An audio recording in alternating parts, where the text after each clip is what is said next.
إن الحمد لله نحمده ونستعينه ونستغفره ونعوذ بالله من شرور أنفسنا ومن سيئات أعمالنا. من يهده الله فلا مضل له ومن يضلل فلا هادي له، وأشهد أن لا إله إلا الله وحده لا شريك له، وأشهد أن سيدنا ونبينا ومولانا محمدًا عبده ورسوله وصفيه وخليله. اللهم صل وسلم وبارك على سيد الأولين والآخرين وخاتم النبيين وإمام المرسلين، سيدنا محمد المبعوث رحمة للعالمين، وعلى آله وأصحابه وأتباعه ومن اهتدى بهديه ودعا بدعوته إلى يوم الدين. اللهم وآته الوسيلة والفضيلة والدرجة الرفيعة، وابعثه اللهم مقاما محمودا الذي وعدته إنك لا تخلف الميعاد. اللهم بلغه آماله وحقق مراده في أهل بيته وذريته وأمته في الدنيا والآخرة برحمتك يا أرحم الراحمين. أما بعد، فيا عباد الله، أوصيكم ونفسي بتقوى الله تبارك وتعالى، وأحثكم على مراقبته في السر والعلن، بل وفي كل عمل من أعمال اللسان أو الجنان أو الأركان، أن يكون ذلك كله محفوفا بمراقبة الله تبارك وتعالى، سعيا وراء رضاه وهروبا ونفورا مما يسخطه ويغضبه سبحانه وتعالى. فتقوى الله تبارك وتعالى ومراقبته خير رفيق للعبد في هذه الدنيا، يصحبه حتى يبلغه مرضاة الله سبحانه وتعالى في الدار الآخرة. يا أيها الناس اتقوا ربكم الذي خلقكم من نفس واحدة وخلق منها زوجها وبث منهما رجالا كثيرا ونساء، واتقوا الله الذي تساءلون به والأرحام، إن الله كان عليكم رقيبا. وبعد، أيها الإخوة، فإن نبيكم صلوات الله وسلامه عليه يحدثكم بشيء من منن الله عليكم وفضله الذي ما بعده فضل. يحدثكم بالنعم التي تلابس كل واحد منا في ساعات حياته كلها، وإذا فقد شيئا منها اختل ركن من أركان الحياة، ورتبها صلى الله عليه وسلم الأهم فالمهم صلوات الله وسلامه عليه، فقال: من بات آمنا في سربه معافى في بدنه عنده قوت يومه. من بات آمنا في سربه معافى في بدنه عنده قوت يومه، فكأنما حيزت له الدنيا بحذافيرها. والذي يعرف قيمة هذه النعم التي ذكرها رسول الله صلى الله عليه وسلم على الحقيقة هو الذي فقد شيئا منها. إذا فقد العبد نعمة من النعم، وعادة ما ينبغي للعبد المسلم أن يعرف النعم بدوامها واستمرارها، ولكن كثيرا من الناس تهيمن عليهم الغفلة فلا يعرفون النعمة بدوامها واستمرارها، فيبتليهم الله سبحانه وتعالى بشيء من سلب هذه النعم أو سلب بعض هذه النعم، فيعرفون النعمة على حقيقتها ويلجؤون إلى الله عز وجل ويجأرون إليه سبحانه وتعالى بالاعتراف بالفضل والعطاء منه سبحانه وتعالى، آملين متضرعين أن تعود إليهم هذه النعمة التي سلبت عنهم. ونبينا صلى الله عليه وسلم يحدثنا في هذا الحديث بهذه النعم الثلاث في حياتنا، وكل عبد منا يعترف بضرورتها حتى تستمر حياتنا آمنة مطمئنة حتى نلقى وجه ربنا تبارك وتعالى. وفي الحقيقة إن توفرت لعبد من العباد كائنا من كان، إن توفرت له هذه النعم الثلاث، فحقيقة كما وصف رسول الله صلى الله عليه وسلم فكأنما حيزت له الدنيا بحذافيرها. وجعل صلى الله عليه وسلم نعمة الأمن فوق كل نعمة، نعمة الأمن فوق نعمة العافية، لأن نعمة العافية إذا كانت متوفرة وكان الأمن مسلوبا لا يعرف العبد الراحة ولا يعرف الاستقرار ولا يعرف الطمأنينة، بل يبقى في اضطراب شديد حتى ترجع إليه نعمة الأمن التي سلبت عنه، فجعلها صلى الله عليه وسلم أول هذه النعم وأولاها. من بات آمنا في سربه، آمنا في سربه في بيته في حيه مع أهله وجيرانه. ثم جعل العافية، نعم لا شك أن العافية نعمة عظمى، ولكنه جعلها في المرتبة الثانية بعد الأمن، معافى في بدنه. ثم في الرتبة الأخيرة ذكرنا بنعمة الحوائج المادية التي يحتاجها الجسد، عنده قوت يومه.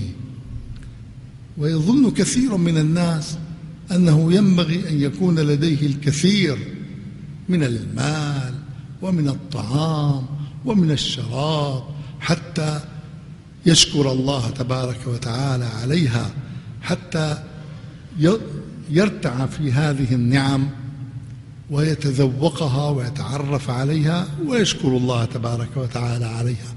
ولكن في الحقيقة أن ربنا تبارك وتعالى تكفل برزق عباده جميعا يوما بيوم.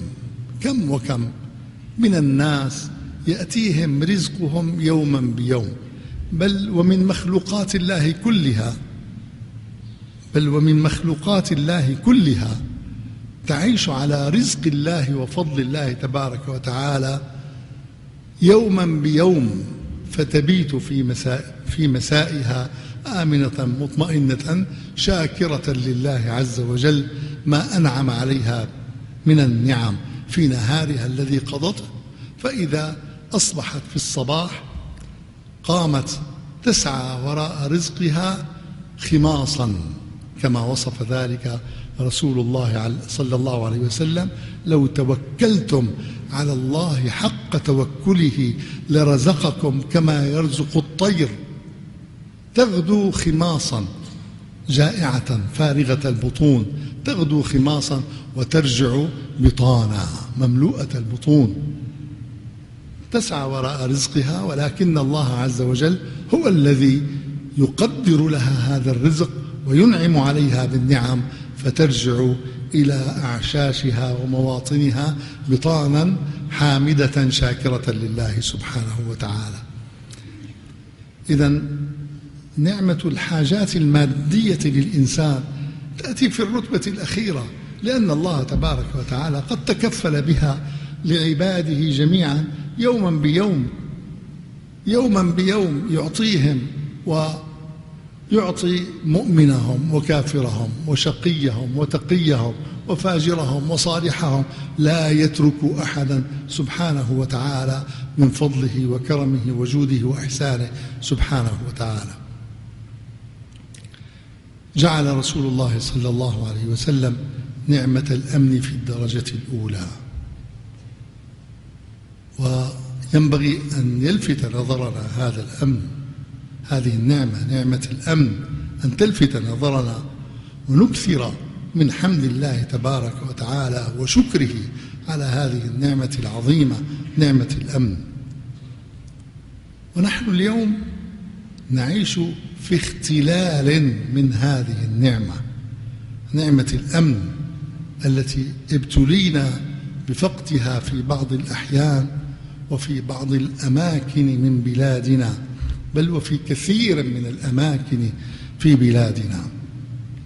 فبعد أن كنا ننعم بالأمن منذ عشرات السنين، لا نجد ما يعكر صفو هذا الأمن، ولا نجد شيئا يخل قوامه. إذا بنا في هذه الأيام نرى دعائم الأمن تهتز في بلادنا، ونبتلى هذا الابتلاء الشديد الذي بعد أن كنا ننعم في هذه النعمة، ولا أدري هل كنا شاكرين لهذه النعم أم ناسين لهذه النعم واضعين إياها وراء ظهورنا، لا نشكر الله تبارك وتعالى عليها. ولكن نحن اليوم في حاجة أولا إلى أن نجأر إلى الله عز وجل بالدعاء والتضرع أن يعيد لنا ولإخواننا ولأحبابنا في جميع بلادنا هذه النعمة العظيمة من نعم الله سبحانه وتعالى. أيها الإخوة، هذا الذي نعيشه من إراقة للدماء ومن إزهاق للأرواح ومن ابتلاء شديد في دخول الناس إلى المعتقلات وخروجهم وخروج بعضهم منها على غاية من التعذيب والإيذاء الذي ما كنا نتمناه ولا يتمناه واحد من أبناء هذا البلد لأخ من إخوانه أو حبيب من أحبابه. هذا الخلل الذي دخل علينا لا بد له أسباب أوصلتنا إليه، وأول هذه الأسباب ما ذكرته في الجمعة الماضية من أننا التفتنا عن الله سبحانه وتعالى ونسينا الإقبال عليه والتضرع له في سائر أحوالنا وأطوارنا شأن سلفنا الصالح رضي الله تبارك وتعالى عنه. ثم من الأسباب الواضحة الجلية هذه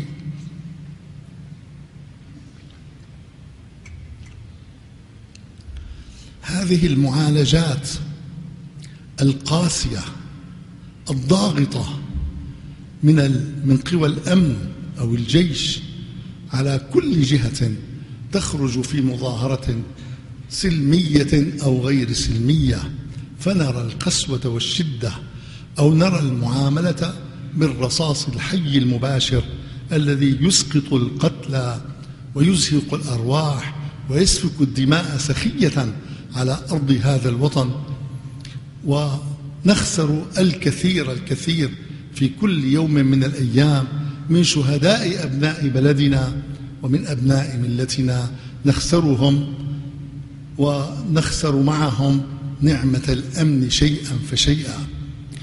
وهؤلاء الشهداء أقول نخسرهم، نعم هم خسارة لنا جميعا وخسارة للوطن كله، وكائنا هذا الشهيد من كان، سواء كان من أبناء الجيش أم من أبناء الشعب من المتظاهرين، فكلها خسارة واحدة.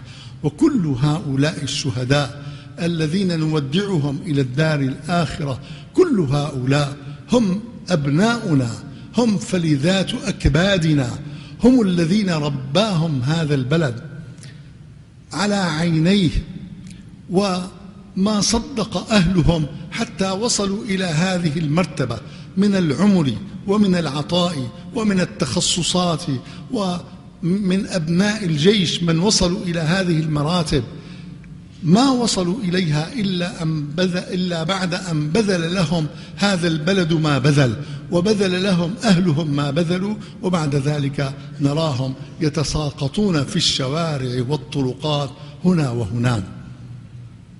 وهذا أيها الإخوة يجرح ويؤلم الألم الشديد أن نرى أبناءنا نخسرهم شهداء على أرض الوطن، يصطدم بعضنا مع بعض. لما أيها الإخوة؟ لما وصلنا إلى هذا؟ ولماذا لا تتقدم الحكومة والنظام عموما إلى هذا البلد بطريقة أخرى غير طريقة البطش والقوة والضرب بيد من حديد على هؤلاء الناس؟ لما لا تتقدم بشيء من اللطف والأنات؟ لماذا لا تسحب قوات الجيش وقوات الأمن من الشوارع والطرقات، ودعوا الناس يتظاهرون تظاهرا سلميا؟ وما رأينا في مظاهرة من المظاهرات في بلدنا هذا، ما رأينا مظاهرة تحمل السلاح في وجه الجيش أو في وجه الأمن. فلم تعاملوا هذه المعاملة من الضرب القاسي الشديد الذي لا يؤلم بل يمرض وقد يقتل؟ ورأينا الكثير من هذا في أعيننا للمتظاهرين السلميين يضربون بالعصي الشديدة الغليظة على رؤوسهم ضربا بسخاء شديد حتى تنزف الدماء منهم، ثم بعد ذلك يسحبون إلى مراكز الأمن ليكمل عليهم بعد ذلك. هذه الطريقة في معالجة الوضع الراهن في بلادنا لا تزيد الوضع إلا تصعيدا وتصعيبا، ولا يمكن لحكم يريد الأمن والأمان في بلده أن يعامل الناس بهذه المعاملة، فهذه معاملة لا تكاد تطاق، وهذه معاملة توجد فجوة كبيرة بين الشعب والحكم، توجد فجوة كبيرة لعلنا قد وصلنا إلى حالة يصعب ردمها أو يستحيل ردمها من الكراهة والبغضاء فيما بين الفريقين. وهذا كله إنما تحمل وزره في الدنيا وفي الآخرة وفي شهادة التاريخ وفي شهادة الأمة كلها بعد شهادة الله عز وجل. إنما يحمل ذلك كله الأمن في هذا البلد والنظام في هذا البلد.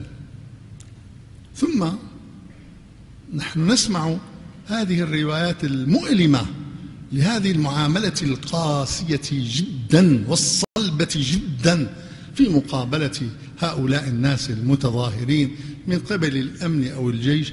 نسمع هذه الروايات من كثير من الناس، وفي كثير من الأحيان نسمعها من معارفنا الذين نعرفهم من عشرات السنين، لا يكذبون ولا يتلوون ولا يغيرون ولا يبدلون، ربوا على الصدق والأمانة، هم الذين ينقلون أمثال هذه الروايات.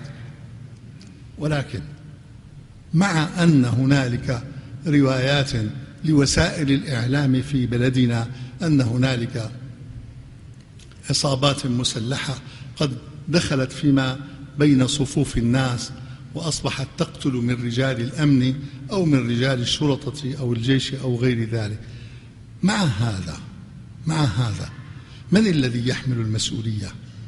كيف دخل هؤلاء؟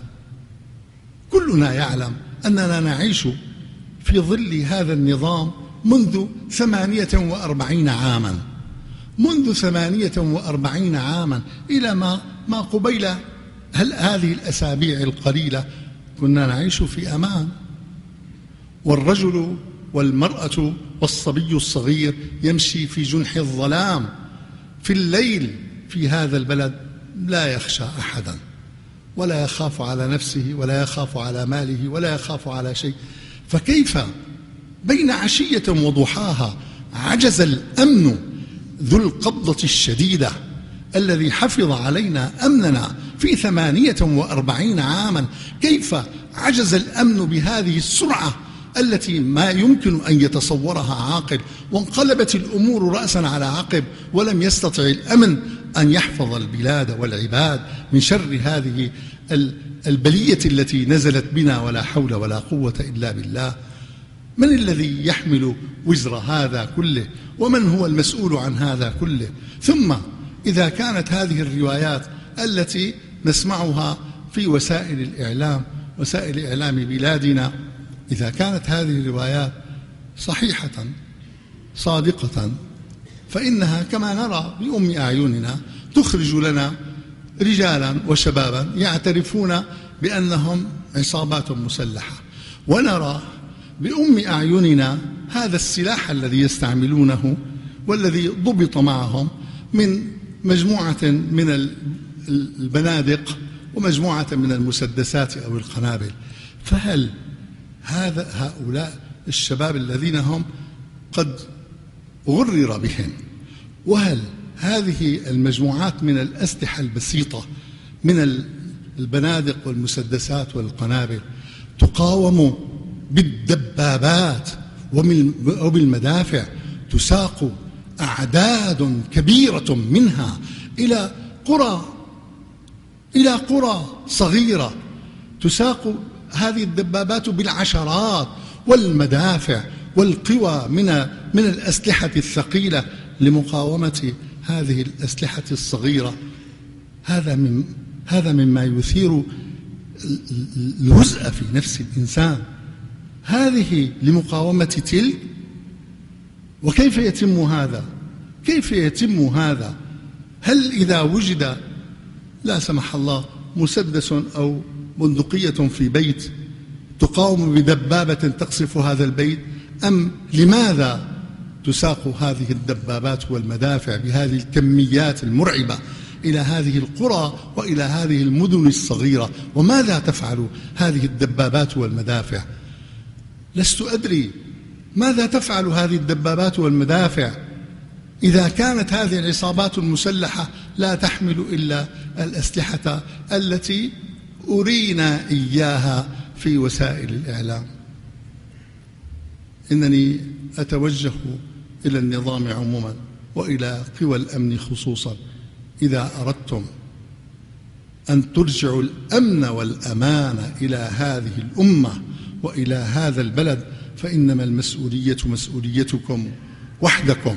أنتم الذين تستطيعون أن تفعلوا هذا الفعل وأن تقروا هذا البلد على ما كانت عليه من الأمن والأمان والاطمئنان، بتغيير هذه الطريقة في المعاملة، بل بإلغاء هذه الطريقة.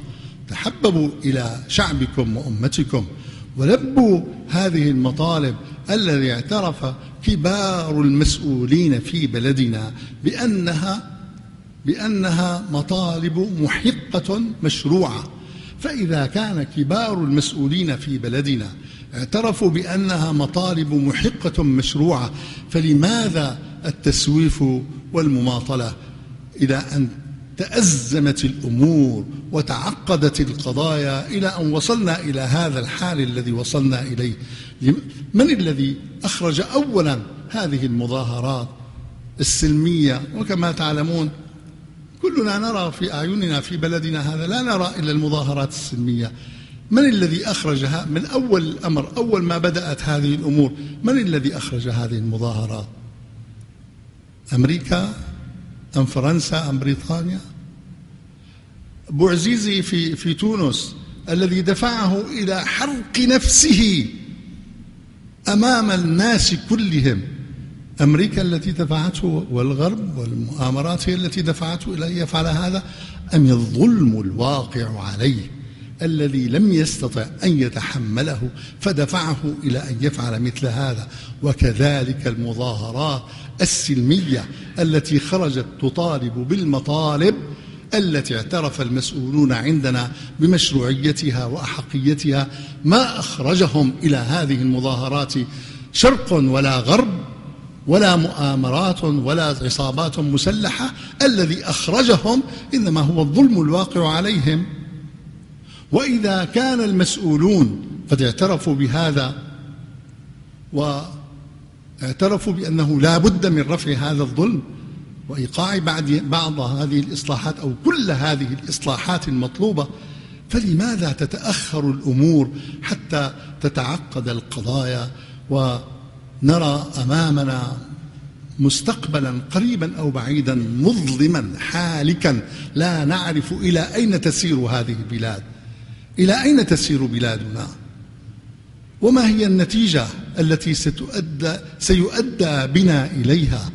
أليس من حق الشعب أن يعرف إلى أين هو سائر؟ ولماذا تتعقد الأمور بهذا الشكل؟ ولماذا لا يحل النظام القبضة الأمنية الشديدة التي تبطش بالناس هذا البطش الشديد الذي لا يتحمله أحد؟ لماذا نسلك هذا المسلك؟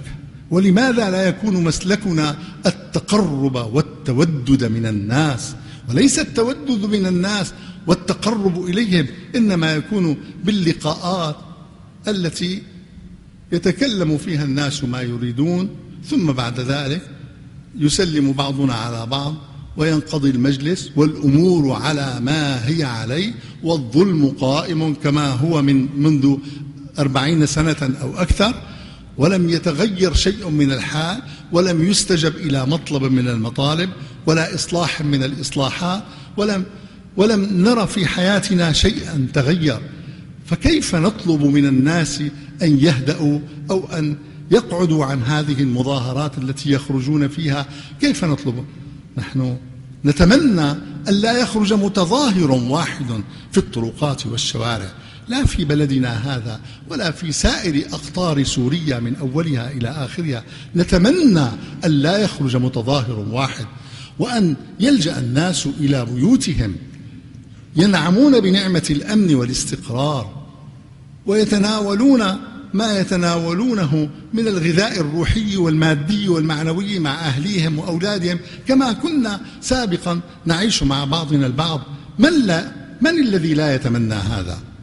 أي مخلص لهذا البلد لا يتمنى أن تهدأ البلد بدون مظاهرات وبدون ضرب ولا قتل ولا غير ذلك؟ كلنا يتمنى هذا. لكن حينما يتقدم الناس بمطالبهم في هذه المظاهرات وفي اللقاءات الخاصة، ونحن في اللقاءات الخاصة يعرف المسؤولون أننا ما التقينا بمسؤول من المسؤولين كائنة رتبته ما كانت إلا وتقدمنا بهذه المطالب بإصرار وإلحاح شديد وتعجل شديد حتى نتدارك الأمور ألا تكبر ولا تتعاظم، ولكن ليس من مجيب. وهذا بلاء عظيم. ما نرى حل هذه المشكلة المعضلة التي أنزلت البلاء والسخط في بلدنا على الناس جميعا. ما نرى حل هذا إلا بيد النظام، أن يتودد إلى الناس، وأن نتخلص من السلاح، وأن نتخلص من الدبابات والمدرعات، وأن نتخلص من الرصاص الحي، وأن نتخلص من العصي الكهربائية الغليظة، أن نتخلص من هذا كله، ويرجع الجيش إلى ثكناته، ويرجع الأمن إلى مواقعه، وتعيش الناس بأمن واستقرار مع رجال السياسة في هذا البلد. أن يتعرض رجال السياسة لحل هذه المشاكل، وألا يكون الحل حلا أمنيا فقط، فهذا أمر لا يودي بالبلاد إلى خير.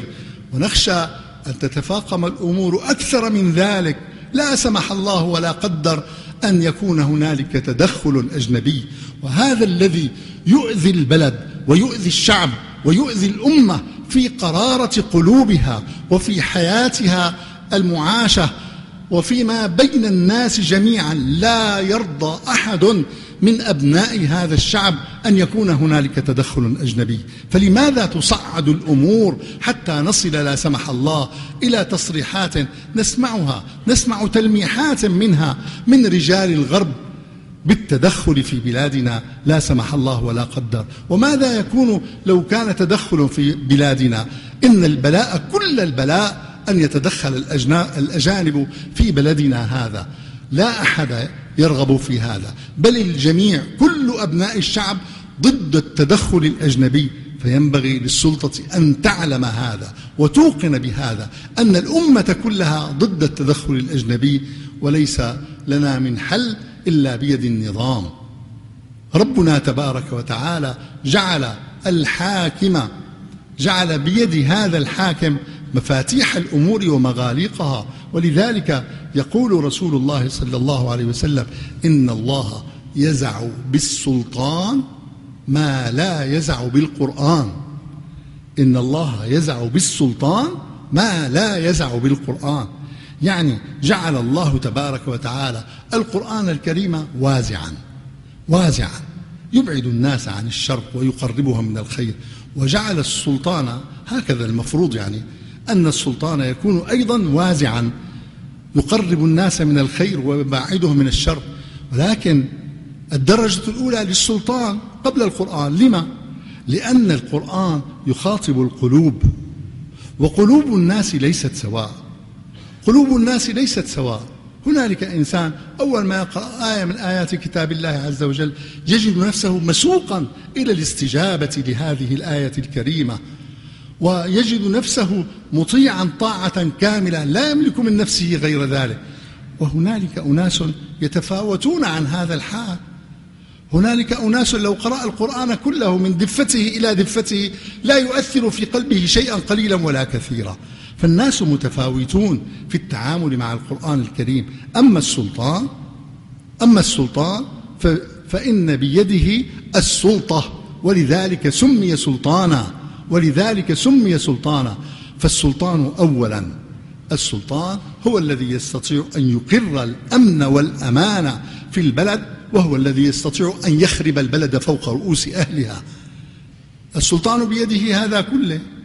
وما لنا لا أدري، ما لنا لا نرى من السلطان هذا الاتجاه. نرى التصعيد والتأزيم لهذه الأمور والاشتداد فيها غاية الشدة، حتى أصبحنا نخاف من التدخل الأجنبي لا سمح الله ولا قدر. إذن أمانة يحملها النظام، يحملها في عنقه بين يدي الله عز وجل أولا، وبين يدي التاريخ الذي يسجل كل شيء، وبين يدي هذه الأمة وهذا الشعب الذي لا ينسى ولن ينسى أخطاء المخطئين وإصلاح المصلحين.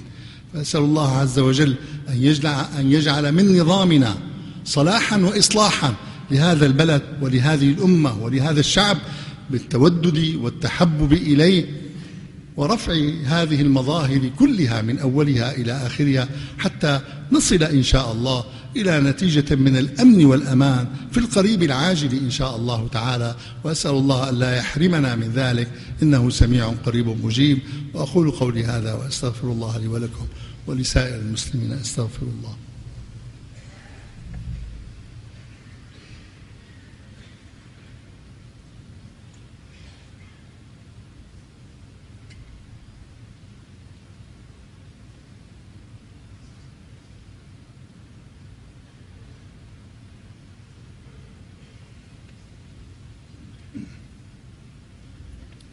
الحمد لله حمدا كثيرا كما أمر، وأشهد أن لا إله إلا الله وحده إقرارا بربوبيته وإرغاما لمن جحد به وكفر، وأشهد أن سيدنا ونبينا محمدا عبده ورسوله النبي المعتبر.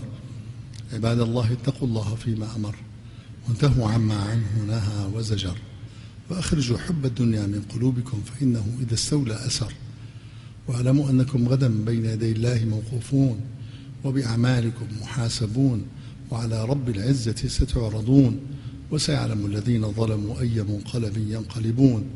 واعلموا أن الله أمركم بأمر عميم بدأ فيه بنفسه وثنى بملائكة قدسه فقال: إن الله وملائكته يصلون على النبي يا أيها الذين آمنوا صلوا عليه وسلموا تسليما.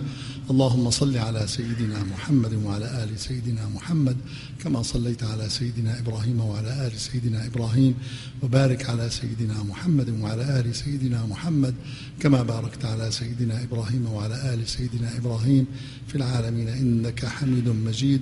وارض اللهم عن الصحابة والتابعين وتابعيهم بإحسان إلى يوم الدين. اللهم اغفر للمؤمنين والمؤمنات والمسلمين والمسلمات الأحياء منهم والأموات، إنك مولانا سميع قريب مجيب الدعوات. اللهم انصر الإسلام والمسلمين، اللهم أيد الإسلام والمسلمين، اللهم فرج عن المسلمين في مشارق الأرض ومغاربها، وردنا وجميع المسلمين إلى دينك ردا جميلا. اللهم ارحم شهداءنا رحمة واسعة، اللهم ارحمهم رحمة واسعة، اللهم أنزل عليهم رحماتك وبركاتك ورضوانك ومغفرتك يا أرحم الراحمين. اللهم فرج عنا وعن جميع المسلمين، اللهم ارفع عنا وعن بلادنا البلاء بكل صوره وأشكاله يا رب العالمين. اللهم ردنا إلى دينك ردا جميلا. اللهم إنا نسألك الهدى والتقى والعفاف والغنى، ونسألك التوفيق والإخلاص ودوام النعم وحسن الختام. اللهم استر عوراتنا وآمن روعاتنا، ولا تسلط علينا بذنوبنا من لا يخافك ولا يرحمنا. اللهم إنا نسألك أن تنظر إلينا نظر رحمة وعطاء وحنان يا رب العالمين. اللهم انظر إلينا نظرة حنان وعطف يا رب العالمين، يا أرحم الراحمين، يا أرحم الراحمين، يا أرحم الراحمين. لا تكلنا إلى أنفسنا ولا إلى أحد من خلقك طرفة عين ولا أقل من ذلك. اللهم إنا لا نثق إلا برحمتك، فارحمنا برحمة تغنينا بها عن رحمة من سواك. اللهم ارفع عنا البلاء، اللهم ارفع عنا البلاء بلطف من عندك ورحمة من عندك وتجليات من عندك. اللهم احفظ بلادنا وأعراضنا ونساءنا وأموالنا وأهلينا يا رب العالمين. اللهم احفظ علينا أهل هذه البلاد ونساء هذه البلاد وأعراض هذه البلاد، ولا تمتحنا برحمتك يا أرحم الراحمين. اللهم اجعلنا من أهل الإحسان ولا تجعلنا من أهل الامتحان يا أرحم الراحمين، يا أكرم الأكرمين. ارفع البلاء عن بلادنا من مشرقها إلى مغربها، وعن جميع المسلمين في أقطار الأرض برحمتك يا أرحم الراحمين. اللهم اغفر لنا وارحمنا وتب علينا يا تواب يا رحيم. اللهم اغفر لنا وثبت أقدامنا وانصرنا على القوم الكافرين. ربنا اغفر لنا ذنوبنا وإسرافنا في أمرنا وثبت أقدامنا وانصرنا على القوم الكافرين. ربنا هب لنا من أزواجنا وذرياتنا قرة أعين واجعلنا للمتقين إماما. على الله توكلنا، ربنا لا تجعلنا فتنة للقوم الظالمين، ونجنا برحمتك من القوم الكافرين. ربنا آتنا من لدنك رحمة وهيئ لنا من أمرنا رشدا. ربنا آتنا في الدنيا حسنة وفي الآخرة حسنة وقنا عذاب النار. اللهم اغفر لنا ولوالدينا ولمشايخنا ولأصحاب الحقوق علينا والمسلمين أجمعين، وصلى الله على سيدنا محمد وعلى آله وصحبه وسلم، والحمد لله رب العالمين. عباد الله، إن الله يأمر بالعدل والإحسان وإيتاء ذي القربى وينهى عن الفحشاء والمنكر والبغي، يعظكم لعلكم تذكرون.